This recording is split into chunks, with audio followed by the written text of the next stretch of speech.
নমস্কার। যুক্তি তর্ক সঙ্গে অর্কই আপনাদের স্বাগত। আপনাদের সঙ্গে আমি অর্কপ্রভ সরকার। আজকে আপনাদের একটি সুপার এক্সক্লুসিভ খবর আমি পরিবেশন করতে চাই। বাংলার রাজনীতি এবং সর্বভারতীয় রাজনীতির ক্ষেত্রে এটি অবশ্যই একটি গুরুত্বপূর্ণ খবর। কী সেই খবর সেটা আপনাদের অবশ্যই বলবো। তার আগে আপনাদের সনির্বন্ধ অনুরোধ জানাই, চ্যানেল সাবস্ক্রাইব করবেন, থ্যাঙ্কস বাটনে ক্লিক করতে ভুলবেন না। দেখুন, শুভেন্দু অধিকারীর দিল্লি সফরে কি হয়েছে, মাননীয় মুখ্যমন্ত্রী শুভেন্দু অধিকারীর, সেটা আপনারা সবাই জেনে গেছেন। একের পর এক হাই প্রোফাইল বৈঠক, কেন্দ্রীয় স্বরাষ্ট্রমন্ত্রীর সঙ্গে বৈঠক দিয়ে শুরু, তারপর রাজনাথ সিং, উপরাষ্ট্রপতি, রাষ্ট্রপতি শ্রীমতী দ্রৌপদী মুর্মু এবং সর্বশেষ প্রধানমন্ত্রী নরেন্দ্র মোদীর সঙ্গে সাক্ষাৎকার। এই ব্যস্ততার মধ্যেও সংবাদ মাধ্যমের সঙ্গে শুভেন্দু একটু আলাদা করে কথা বলেছেন এবং সেখানে বলেছেন যে বাংলাকে ঘুরে দাঁড়ানোর রোডম্যাপ নিয়ে প্রধানমন্ত্রীর সঙ্গে আলোচনা হবে। কেন্দ্রের সাহায্য ছাড়া এগোনো যাবে না, সীমান্ত সুরক্ষিত রাখতে হবে। কেন্দ্রীয় স্বরাষ্ট্রমন্ত্রী জানিয়েছেন ডেমোগ্রাফিক মিশন চালু হচ্ছে বা ডেমোগ্রাফিক কমিশন। পশ্চিমবঙ্গ, অসম, ত্রিপুরার মুখ্যমন্ত্রীদের নিয়ে অমিতজি খুব শীঘ্রই বৈঠক করবেন, যাতে সীমানা সুরক্ষার ক্ষেত্রে কী পদক্ষেপ নেওয়া যায়।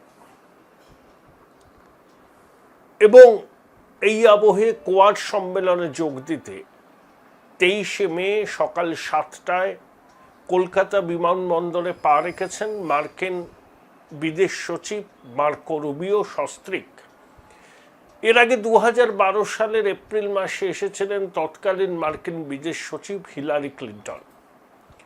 এবার মার্কো রুবিও সফর খুব সংক্ষিপ্ত, মাদার টেরেসার আশ্রমে যাওয়া, ভিক্টোরিয়া মেমোরিয়াল দেখা, তারপরে শুভেন্দুবাবুর সঙ্গে তার বৈঠক হবে কিনা আমি জানি না।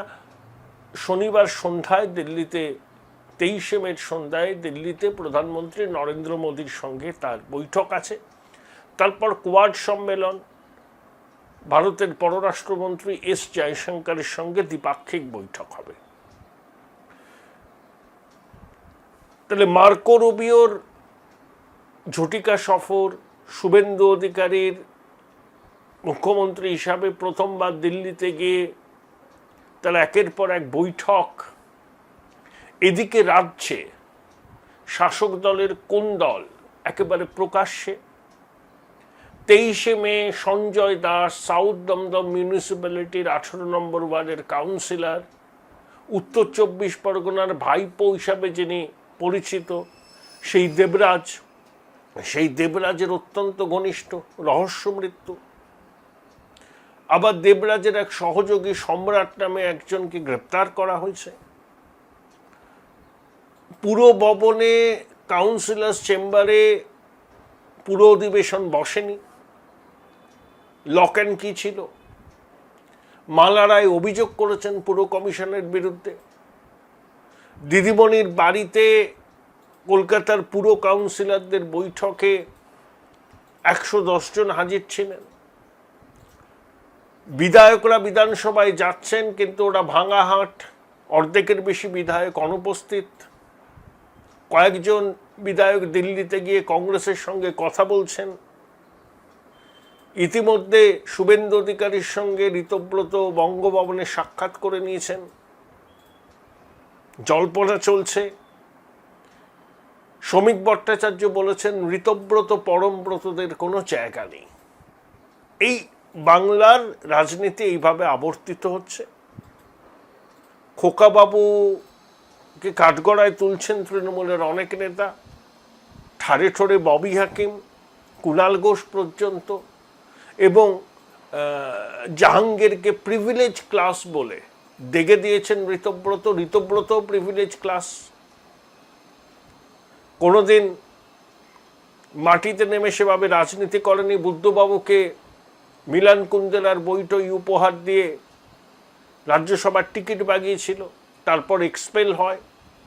আবার মমতা বন্দ্যোপাধ্যায়ের মধ্যে লেনিনকে খুঁজে পেয়ে তৃণমূলে যায়, স্বল্প মেয়াদে রাজ্যসভায় ছিল, বিধানসভায় দুধেল গাই অধ্যুষিত কেন্দ্র থেকে জিতে বিধায়ক হয়েছে। যেই দেখছে সরকার হওয়ার তো হলো না, এখন কি করা যায়, এখন বিজেপির দরজায় ঘুরঘুর ঘুরঘুর ঘুরঘুর করছে। এই প্রেক্ষিতটা বললাম কেন, এই প্রেক্ষিত সবার জানা। এই প্রেক্ষিতটা না বললে আমি যে খবরটি বলতে চাইছি সেটি পরিপূর্ণতা পাবে না। আচ্ছা, 4 মে ফলাফল ঘোষণার পর মমতা বন্দ্যোপাধ্যায় কিন্তু সেভাবে সাংবাদিকদের মুখোমুখি হননি। একটা রবীন্দ্র জয়ন্তী পালন করেছিলেন, সেখানে কিছু সাংবাদিক ছিলেন।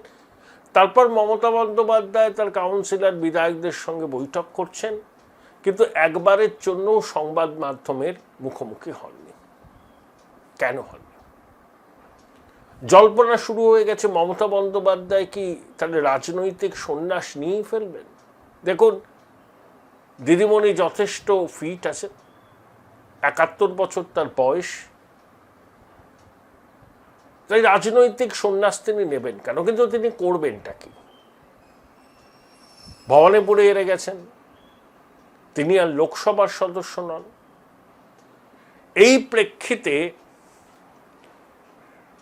পর্দার অন্তরালে বিগত 8-10 দিনে কতগুলো খেলা হয়েছে। এই খেলার 3 থেকে 4 জন কুশীলব আছেন। একজন হচ্ছেন মমতা বন্দ্যোপাধ্যায়, 2 হচ্ছেন অভিষেক বন্দ্যোপাধ্যায়, 3 হচ্ছেন সৌরভ গঙ্গোপাধ্যায়, 4 হচ্ছেন ইউসুফ পাঠান। দেখুন, ইউসুফ পাঠানকে বহরমপুরে অধীর বাবুর বিরুদ্ধে দাঁড় করানো পিছনে অভিষেক বন্দ্যোপাধ্যায় এবং আইপ্যাকের ভূমিকা ছিল, কিন্তু ইউসুফকে রাজি করানোর পিছনে ভূমিকা ছিল সৌরভ গাঙ্গুলি। সৌরভ প্রথমে সম্ভবত টেলিফোনে সচিনকে এটা বলেন, সচিন ইউসুফের সঙ্গে যোগাযোগ করেন যে এরকম একটা বার্তা মহারাজ দিচ্ছে, তোমাকে কেউ ফোন করতে পারে। তারপর তো আপনারা জানেন, যেদিনকে তৃণমূলের লোকসভার প্রার্থী তালিকা ঘোষণা হলো, যেদিনকে র্যাম্পে তৃণমূলের প্রার্থীরা হাঁটলেন, সেদিনকে ইউসুফ পাঠান ওই ব্রিগেডেই হয়েছিল, ব্রিগেড প্যারেড গ্রাউন্ডে 3 ঘন্টা, তার আগে গ্র্যান্ড হোটেলে ঘন্টা 2 এরকম 4-5 ঘন্টা অভিষেকের সঙ্গে কথা বলেছিলেন। তারপর তার প্রার্থীপদ চূড়ান্ত হয় এবং তিনি জেতেন। তারপর তোমার দেখা নাই রে, তোমার দেখা নাই। তাহলে গুজরাট থেকে একজনকে উড়িয়ে আনতে হয়েছিল অধীর বাবুকে হারাবার জন্য। ওই সময় হুমায়ুন কবিরের সেই বিতর্কিত মন্তব্য, মুর্শিদাবাদে আমরা 70 ওরা 30, ভাগীরথীর জলে ওদেরকে চুবিয়ে মারবো। তারপরে হুমায়ুনকে যখন জিজ্ঞাসা করা হয়েছিল, হুমায়ুন বলেছিলেন যে দিদিমণির নির্দেশেই তিনি এটা বলেছেন। তা ইউসুফ পাঠান জিতেছিলেন, অধীর বাবু 6 বারের মাথায় আর লোকসভায় ফিরতে পারলেন না, এবার বিধানসভাতেও তিনি হেরে গেছেন। তাহলে ইউসুফ পাঠান হঠাৎ করে এত প্রাসঙ্গিক হয়ে উঠলেন কেন? দিদিমণি বুঝতে পেরেছেন পশ্চিমবঙ্গ বিধানসভায় যাওয়ার হবে না এবং সেটা তিনি চান না। তা বলে কি তিনি রাজনৈতিকভাবে সম্পূর্ণ অপ্রাসঙ্গিক হয়ে যাবেন? তিনি দিল্লিতে রাজনীতি করতে চান। তা দিল্লিতে রাজনীতি করতে যাবেন, কিভাবে করবেন? তিনি তো সংসদের সদস্য নয়, 7 বারের সাংসদ তিনি, কিন্তু বর্তমানে তিনি তো আর সংসদ সদস্য নয়। বসিরহাট কেন্দ্রের উপনির্বাচন বাকি আছে, কিন্তু সেই উপনির্বাচন কবে হবে সেটা কেউ জানে না এবং বসিরহাটকে তৃণমূল সেফ বলে মনে করছে না, যদিও সেখানে তৃণমূলের ভোট ব্যাংকেরই আধিক্য, কিন্তু সেখানে আইএসএফ, সিপিএম, পরিবর্তিত পরিস্থিতি, বসিরহাটকে আদৌ সেফ মনে করছে না তৃণমূল। তাহলে অপশন কি? তৃণমূলের যারা জিতেছেন 29 জন, তাদের মধ্যে রচনা প্ররোচনা জুন জুলাই ছেড়ে দিন, হ্যাঁ, তারা পদত্যাগ করলে সেখানে উপনির্বাচন হলে একটা সিটও তৃণমূল জিতবে না। কিন্তু তৃণমূল কোথায় জিততে পারে? যদি বহরমপুর কেন্দ্র থেকে ইউসুফ পাঠান পদত্যাগ করেন, সেখানে যদি উপনির্বাচন হয় এবং সেই উপনির্বাচনে মমতা বন্দ্যোপাধ্যায় প্রার্থী হতে চান, সৌরভ গাঙ্গুলি ইউসুফ পাঠানকে রিকোয়েস্ট করেছেন যে তুমি পদত্যাগ করো। ইউসুফ পাঠান, আমি যতদূর খবরটা পেয়েছি, যে ইউসুফ পাঠান রাজি হননি।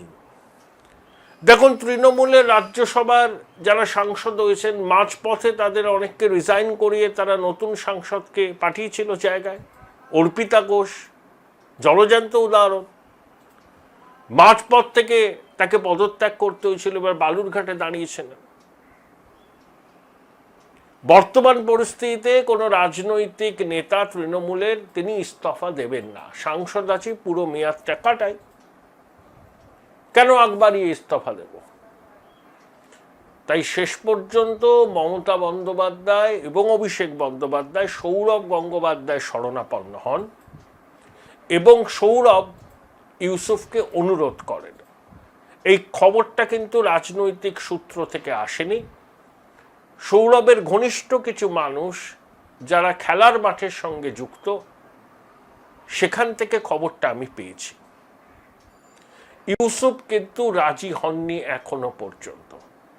অনেকে বলতে পারেন যে ইউসুফ পাঠান ধরুন তর্কের খাতিরে মেনে নিলাম, পদত্যাগ করলেন, মমতা বন্দ্যোপাধ্যায় উপনির্বাচনে দাঁড়ালেন, তাতে কি মমতা বন্দ্যোপাধ্যায় জিততে পারবেন?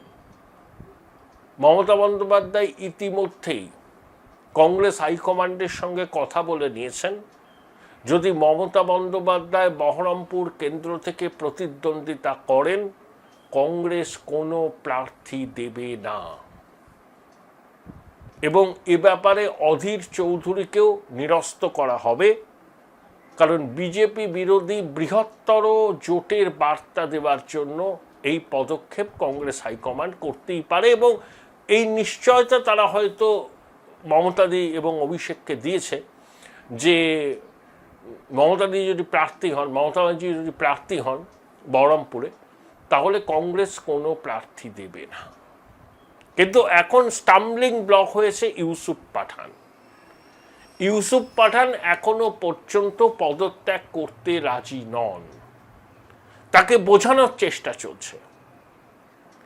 যদি ইউসুফ রাজি হন, পদত্যাগ করেন এবং নির্বাচন কমিশন পুনর্নির্বাচনের দিনক্ষণ জানান, তাহলে ওখানে মমতা বন্দ্যোপাধ্যায় প্রার্থী হবেন। তখন মমতা বন্দ্যোপাধ্যায়ের সঙ্গে বিজেপির সম্মুখ সমর হবে। যেহেতু ওরা সংখ্যালঘু অধ্যুষিত জেলা, কংগ্রেস প্রার্থী দেবে না, মমতা বন্দ্যোপাধ্যায়ের পক্ষে লড়াইটা তুলনামূলকভাবে সহজ হবে। আমি তুলনামূলকভাবে বললাম, কোনো কেক ওয়াক টেক ওয়াক হবে না। কংগ্রেস প্রার্থী না দিলে সিপিএম আইএসএফ তো দেবেই। Join Runux Institute of Hotel Management, New Town, offering guaranteed global placement in hotel, hospitality, aviation, hospital and culinary management.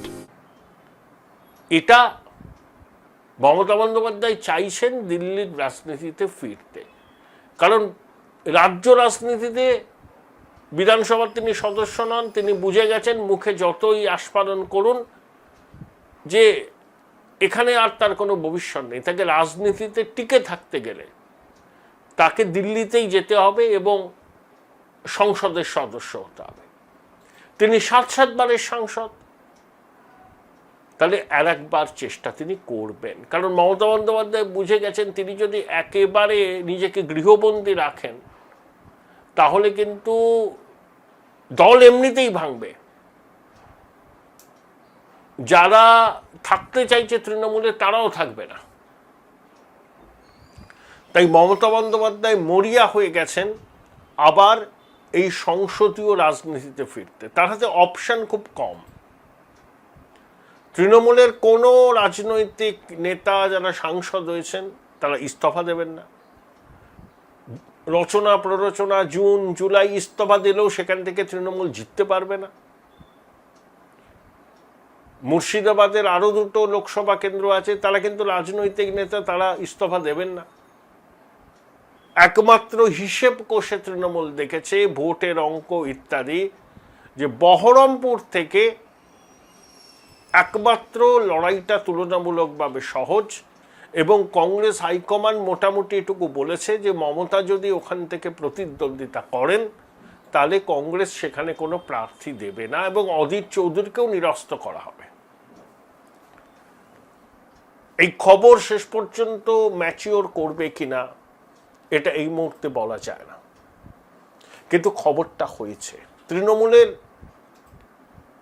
একজন জানতে পারে, বাকিরা কেউ জানে না। খবরটি বেরিয়ে এসছে সৌরভ গঙ্গোপাধ্যায়ের ঘনিষ্ঠ সূত্র থেকে। শেষ পর্যন্ত যদি ইউসুফ পাঠান পদত্যাগ করেন, মমতা বন্দ্যোপাধ্যায় লোকসভায় দাঁড়ান বহরমপুর থেকে, অবশ্যই রাজনীতির ক্ষেত্রে একটা উল্লেখযোগ্য ঘটনা হবে। মমতা বন্দ্যোপাধ্যায় এটুকু বুঝতে পেরেছেন, তিনি যদি একেবারে সবকিছু থেকে নিজেকে দূরে সরিয়ে রাখেন তাহলে তার এয়ার অ্যাপারেন্টের সমূহ বিপদ। দিল্লিতে সংসদে উপস্থিত থাকলে চিৎকার চেঁচামেচি করতে পারবেন, আইএনডিএ ব্লকের সঙ্গে একটা কোঅর্ডিনেশন হবে,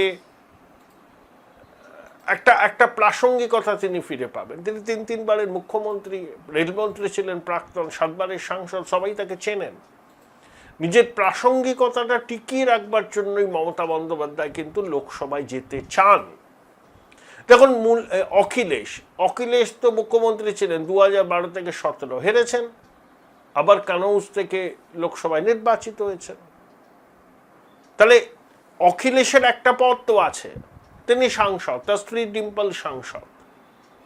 দিদিমণির হাতে তো আর কিছু নেই, তাই তিনি মরিয়া হয়ে গেছেন দিল্লির রাজনীতিতে অংশগ্রহণ করতে। তাহলে 29-এর লোকসভার নির্বাচনের আগে কিছুটা প্রাসঙ্গিকতা ফিরে পাওয়া যাবে। যদি কংগ্রেসের সঙ্গে একটা সার্বিক জোট তৈরি করতে পারেন তাহলে তৃণমূল পশ্চিমবঙ্গে কিছু বাড়তি অক্সিজেন পেতে পারে, এটা মমতা বন্দ্যোপাধ্যায়ের ভাবনা। কিন্তু তিনি তার কোনো বিশ্বস্ত রাজনৈতিক সঙ্গীকে এই কথাটি বলেননি। তিনি ভরসা করেছেন মহারাজ সৌরভ গাঙ্গুলির উপরে, কারণ ইউসুফ পাঠানকে রোপ ইন করার ক্ষেত্রেও সৌরভের ভূমিকা ছিল। আবার ইউসুফ পাঠানকে পদত্যাগ করার জন্য অনুরোধ সৌরভ গঙ্গোপাধ্যায়ের সূত্রে গিয়েছে বলেই ময়দান সূত্রের খবর। দেখুন, রাজনীতি সম্ভাব্যতার শিল্প, সব কিছু হতে পারে, কিন্তু এই রকম একটা ডেভেলপমেন্ট হয়েছে বলে আমার কাছে খবর রয়েছে। উচ্চ মাধ্যমিকের পর উজ্জ্বল ভবিষ্যৎ গড়তে NCHMCT পর্যটন দপ্তর, ভারত সরকারের hospitality and hotel management, Paschimbanga সরকারের মাকাউটের BBA BCA, fashion design, aviation tourism, culinary arts পড়ো SBI HM কলেজে। স্টুডেন্ট ক্রেডিট কার্ড ও ব্যাংক লোন পাবে SBI HM এ পড়লে। কোর্সের শেষে SBI HM দেশ ও বিদেশে চাকরির ব্যবস্থা করে থাকে। SBI HM হলো পশ্চিমবঙ্গের সেরা ম্যানেজমেন্ট কলেজ। SBIHM.com। বোলপুর শহরের কোলাহল থেকে মাত্র 20 মিনিট দূরেই রয়েছে সুন্দর রিসর্ট, যেখানে পেয়ে যাবে স্পেশিয়াস আর এস্থেটিক্যালি ডিজাইন রুম। তোমরা যারা গ্রুপে যাও তাদের জন্য আছে কমফোর্টেবল গ্রুপ স্টে অপশন, আর কাপলদের জন্য রয়েছে লাক্সারিয়াস সুইট রুম, তার উপর আবার ফ্ল্যাট 10% অফ। এখানে প্রকৃতির মাঝে তোমরা পেয়ে যাবে একটা সুন্দর সুইমিং পুল, ছোটদের জন্য প্লে এরিয়া আর একটা এস্থেটিক সেলফি কর্নার। প্রপার্টিটা পুরোটাই পেট ফ্রেন্ডলি, আর এখানে আছে অনেক কিউট ছোট ছোট র্যাবিটস। সকালের ব্রেকফাস্ট থেকে ডিনার পর্যন্ত পেয়ে যাবে একদম হোমলি কমফর্ট ফুড, যা এক কথায় অসাধারণ। বেঙ্গলি কুইজাইনের সাথে সাথে পেয়ে যাবে চাইনিজ আর নর্থ ইন্ডিয়ান অপশনও। বিকেলে বনফায়ারের আলো, বন্ধুদের সাথে আড্ডা আর খোলা আকাশের নিচে গ্রাম বাংলার হাওয়া, পুরোটাই এক অপরূপ অনুভব। তাহলে বলো, তোমরা কবে প্ল্যান করছো এই পিসফুল এসকেপটা? And don't forget to follow Miss Cupcake for more such travel updates.